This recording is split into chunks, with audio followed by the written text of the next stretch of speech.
Hey, everybody, new iPod Touches with faster processors and increased storage at iPad prices. How can that go wrong?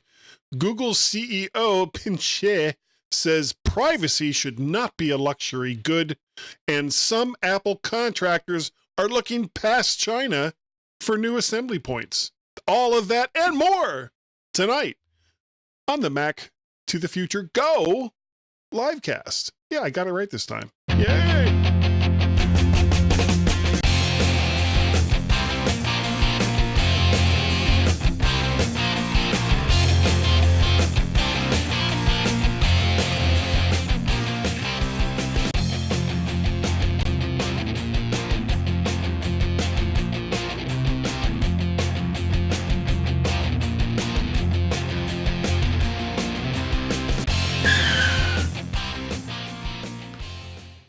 Yeah, that song gets me going every single time. Yeah, hello everybody. I'm Guy Serle.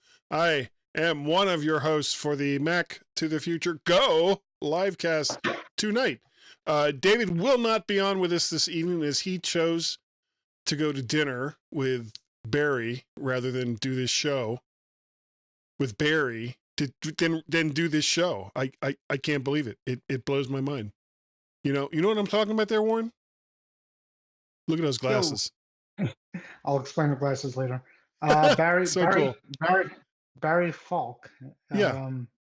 Who is involved? He's the host for a Mac thing. Yeah, for Mac Stock. Okay. Is he like the organizer or what? No, he does the Saturday night. God, I can't even speak today. He does the Saturday night shindig. Oh, okay. All right. I've heard his name passed around in certain circles. In certain circles. Hey, look at that. Everything is working.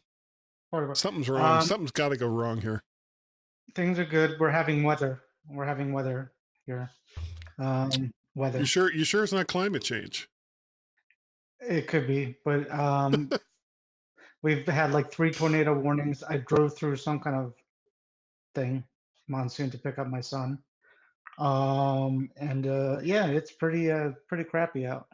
So it's that time of season. Yeah, well, I mean, it's dark here outside of DC. But it's not that bad. You know, it's not hurricaney or, tornado-y, if that's even a word. I don't think that's a word. It's dark here, but I have sunglasses on, so I'm not sure. So everything's fine. Future's so bright. That's why I have them. Okay, we got a couple things to talk about real quick. Quick takes. Haptic Touch, Warren. I don't know if you heard this. Could possibly replace 3D Touch in next year's iPhones and iPads. Now, did you use 3D Touch at all? Yeah. So I get confused between haptic and 3D Touch. So 3D Touch, to my understanding, I'm playing with it, is when you push and hold and it pops up. That's what I think 3D Touch is.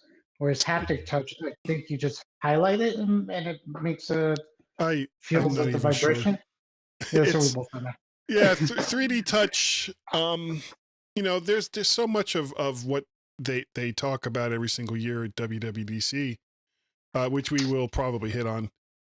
Is just kind of, it's like, wow, that's great. Is the regular person going to use that? They try to build in so much functionality into the UI that sometimes I think some of the cooler features get lost and people don't even know about them. I mean, I've used a feature where if you push in and hold down an icon, it brings up a separate menu and I could do things for there.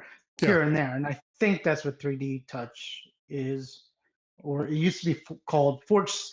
It was first called Force Touch, and then they changed it because it sounded like rape, like I was raping my phone.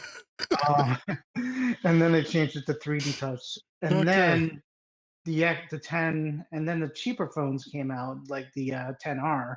And they're like, well, we're not going to add it. So that one does sort of the same thing, but instead of pushing and holding, maybe you just hover on holding. I don't know. It has to do with pressures. As long as you can get to your stuff, I guess that's what really matters. All right. I would ask. I would ask Siri, but that never works either. So No, that doesn't quite always work out. Justin, I'm a Mac Long said that yes. the funnier Get a Mac ads distracted from the message, according to Steve Jobs. And when I read this, they had, if you look at the, I should probably put that up there. Let's see. No, that's not it. Oh no, we're doing quick take, so there's not a link. Yeah. There it is, quick take. When I looked at it at this story, they had a link to the long version of like all the Mac PC ads, and most of them were really very entertaining. And what I didn't know or didn't realize was that campaign only was around for like 2-3 years, and then it was gone, and it was very, very popular. But I guess Steve Jobs wanted to stay on target. So one of the very last ones I saw was John Hodgman as PC, dressed in like blue jeans and a black shirt, coming out pretending he's Steve Jobs at the beginning of WWDC, telling the developers, oh no, you guys can just take a break, you don't have to make all these great apps this year. It was really, really well done. I enjoyed them. So if you go over to YouTube, you can find all those commercials. They're still on there. They were cute, and I think actually Steve Jobs probably did a good thing with that, because I think that was sort of part of the beauty. It was sort of like this dry humor. It wasn't in your face funny, and that kind of gave it more of a feeling of the advertisement. It wasn't a comedy skit as much as it was like tongue in cheek, and I think I think it worked, and I think probably it would have been a lot different if it was more of a more funnier, I think. Well, I think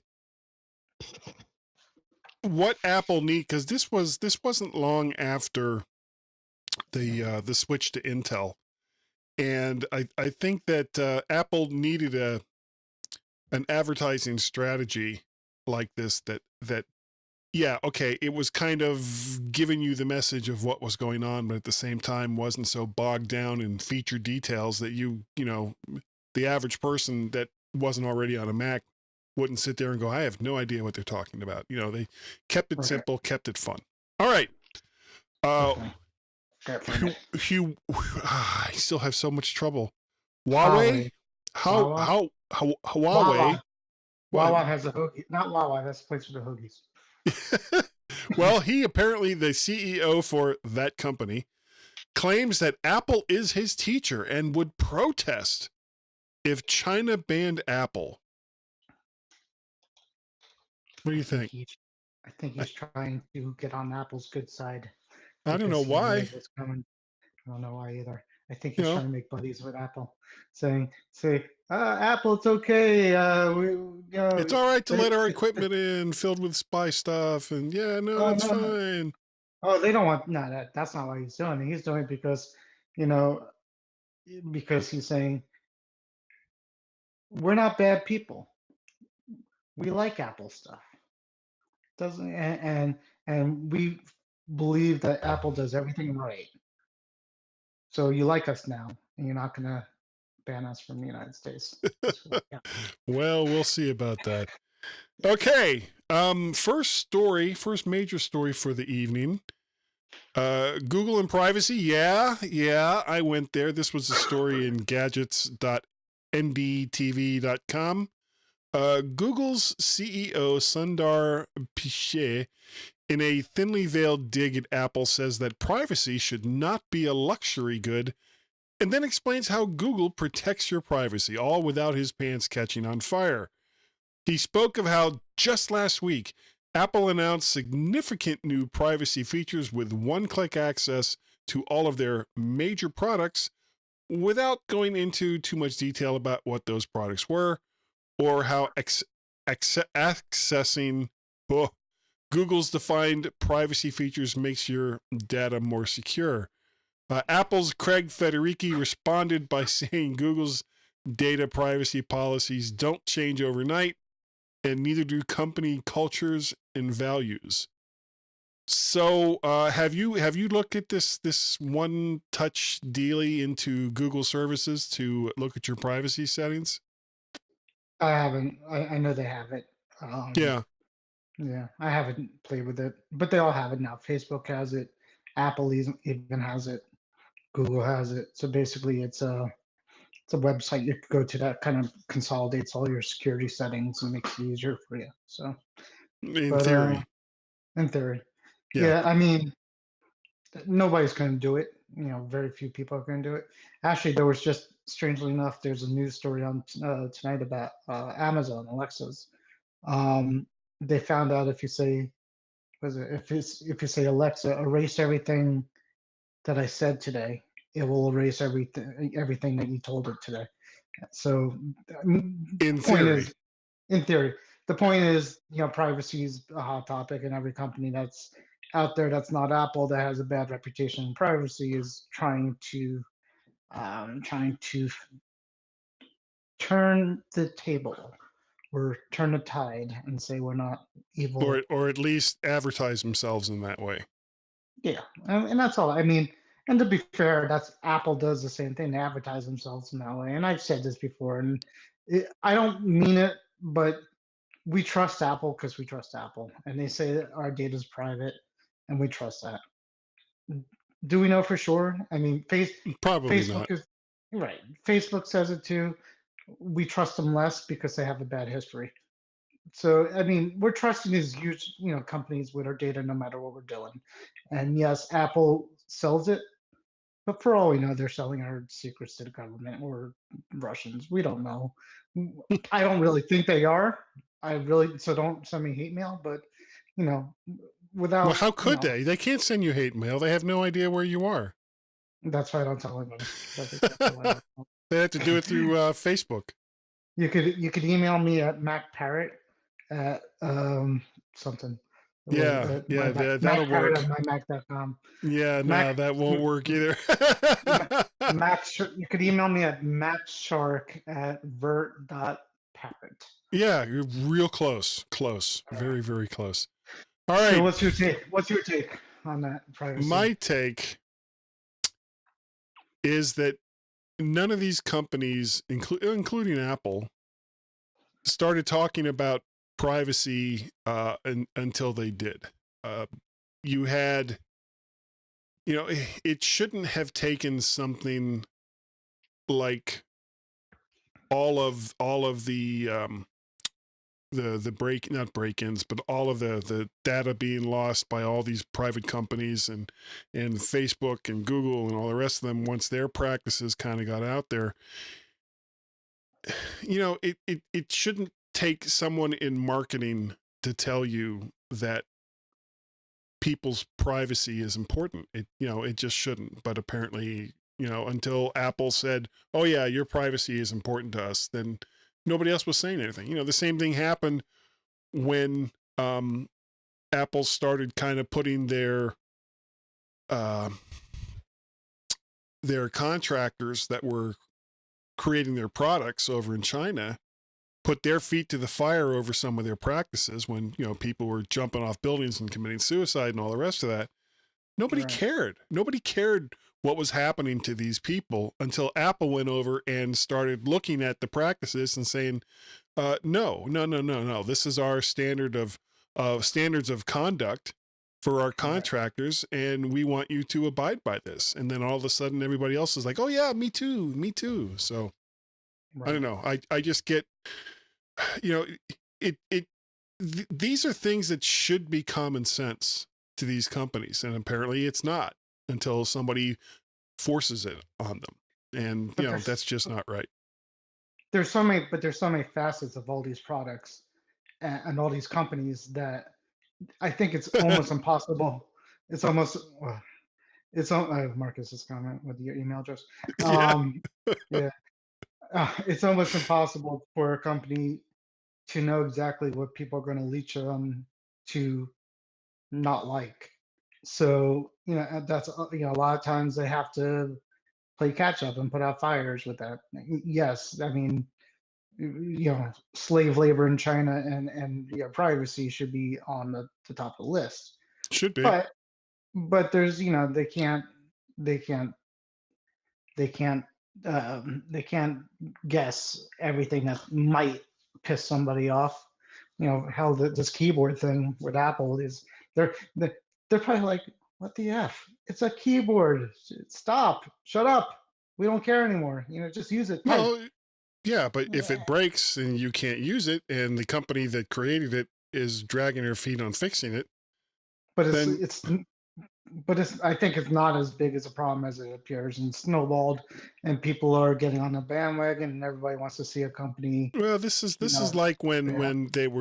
they were bending iPads, Yeah. or people talking about Samsung batteries catching on fire in their phones and all the rest of that. It's like a lot of times people exaggerate a problem until it becomes a gate, and Right. once it becomes a gate, then the mass media has to get involved. All right. Speaking of mass media, we have new iPod Touches after 4 years of languishing. Apple has released new sort of iPod Touches that look the same as it ever was, but has the an A10 processor instead of the A8 processor of the 6th gen iPod Touch. There's some increased storage choices as well, but the big news is its price, as in it's still pretty high for such a small device. For roughly the same price, you can get an iPad with less storage. Prices range on these new iPod Touches from $199 to $399.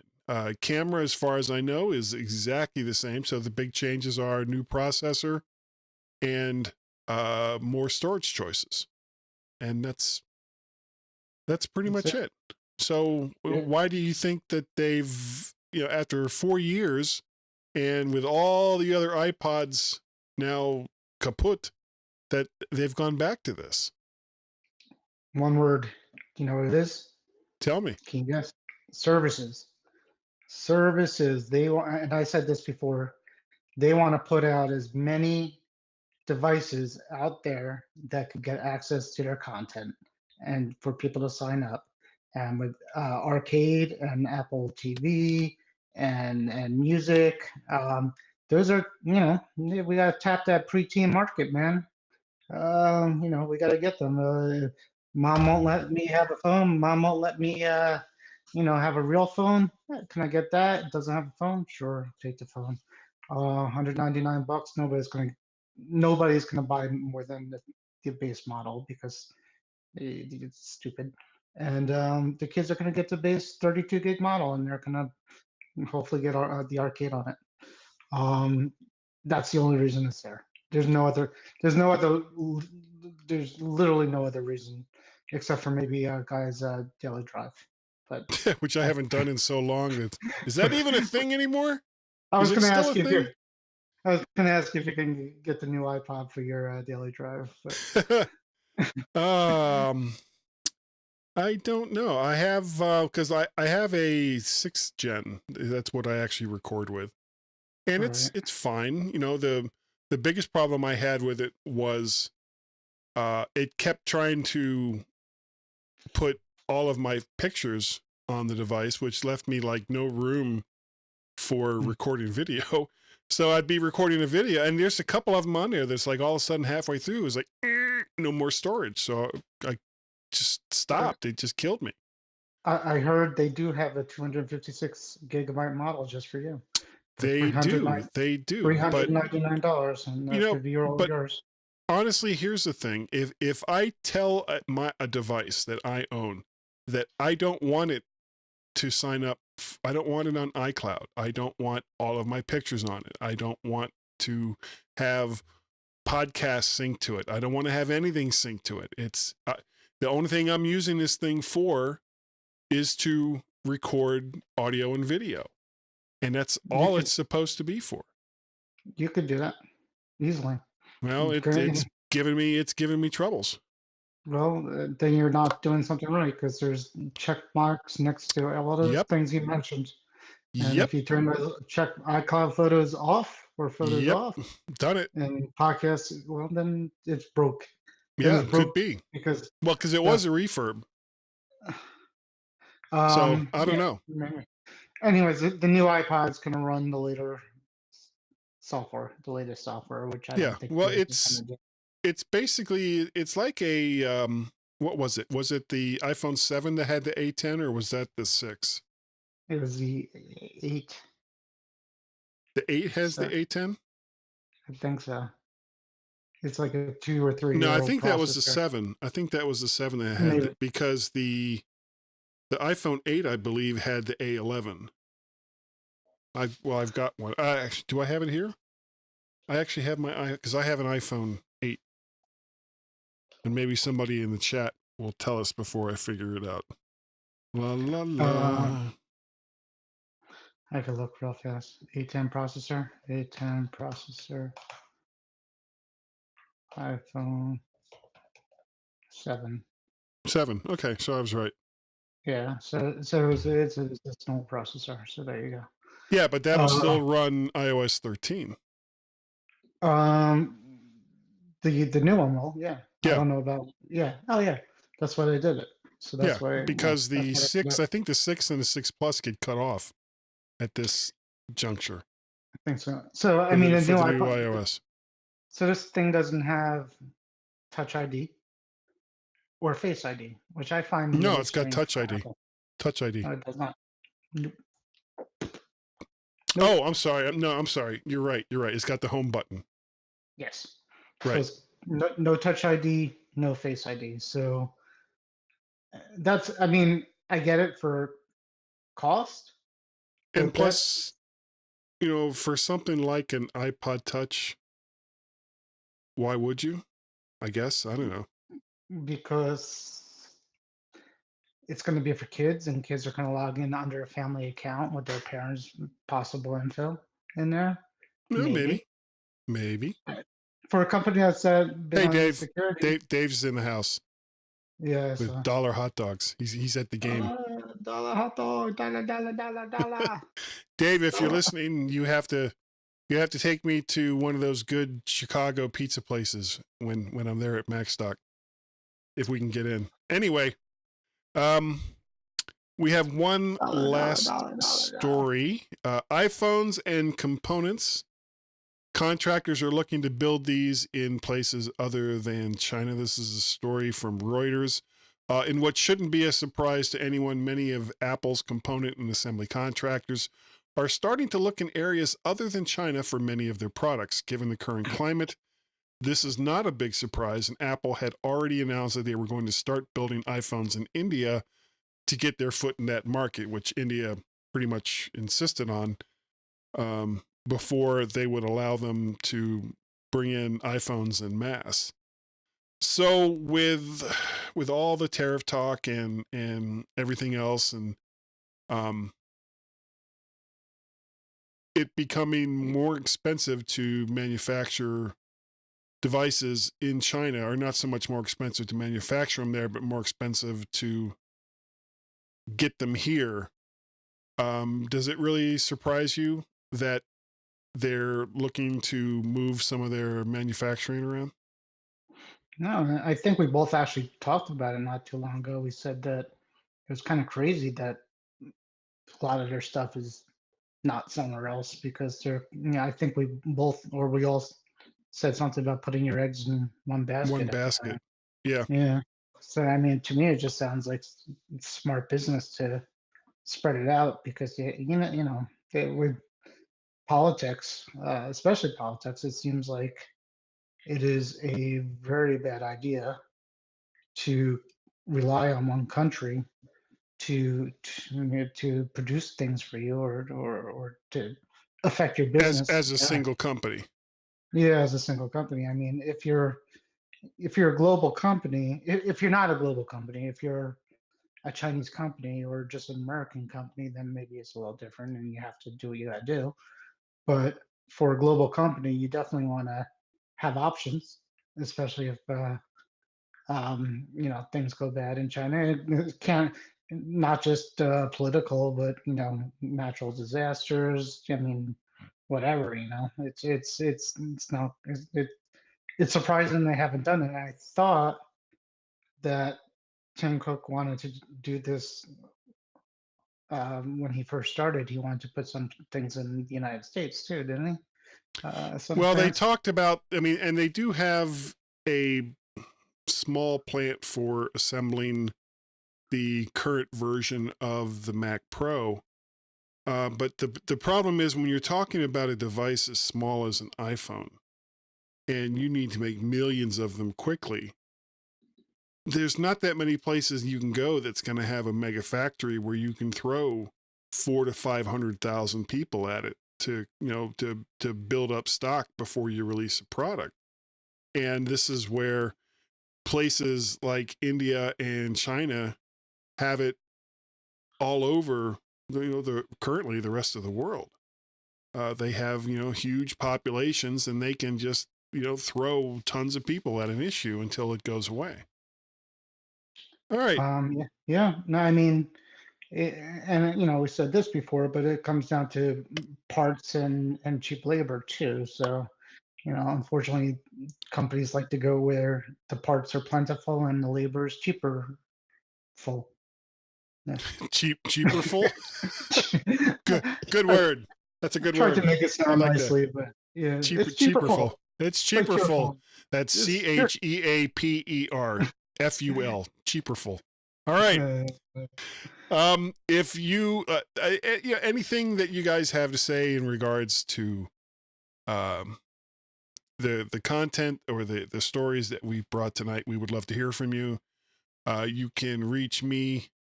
Let's see. Did I already do this? Let me see here. No, that's not it. Stop that. I don't have it ready. I still don't have it ready. You can reach me, Guy at mymac.com. I have 2 Twitter accounts. I have Mac Parrot. There you go. And Vert Shark. And Vert Shark over there on the Twitters. We have a Skype telephone number. It's 703-436-9501. You can call that number and leave an audio comment, and I will figure out some way to play it on this show. But you got without giving guys the password to it. Yeah, that was kind of a surprise that that I had to. It was an all or nothing thing. So I was trying to tell you when I initially signed up for Skype, it was before. Yeah, me too. They were born, and I just had a username like W Sklar and then a password and a word, and then but now I could sign in still with that one, and my Microsoft account ID and password. I don't know. Really, I actually haven't tried that because once I switched everything over, I don't remember that at all.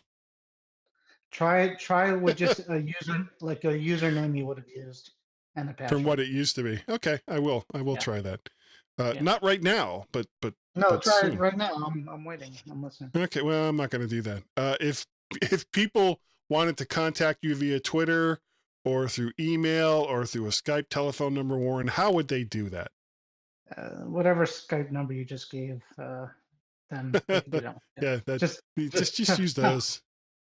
Tell them to ask for Bob. Bob from Cleveland. That's who you need to talk to. He's our Bob. IT support. Bob from Cleveland.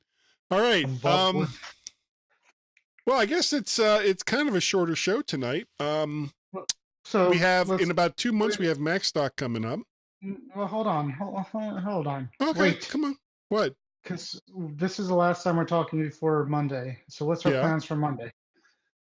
It's a big day. It is a big day, and we will finally get the word on what Mac OS 10.14, 15? 15 is going to bring us, and iOS 13 and tvOS and watchOS and all the rest of that.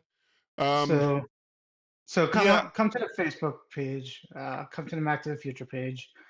Usually we'll create a one thread and try to keep everything in the going on. Yeah, because that always works.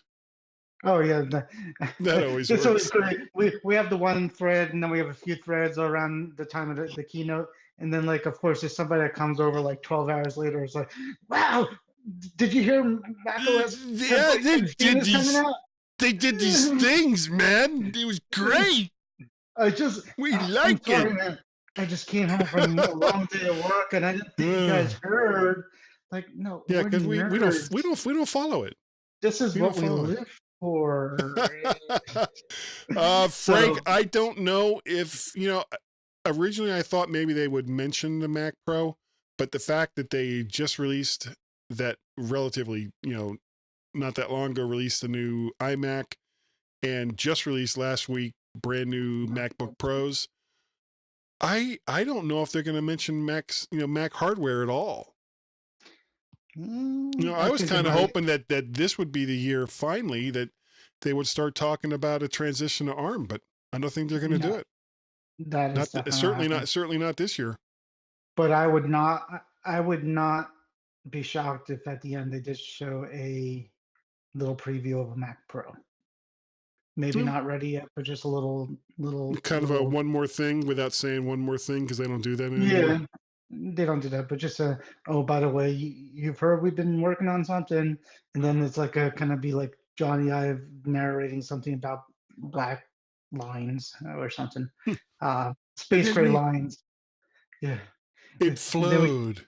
Then we took the computer and we sideways, and we added moon dust. We refined it to a level of modularity. It's so modular. Man. It's so thin. It's so thin. The inside is on the outside. Yeah. It's gonna, it's gonna be.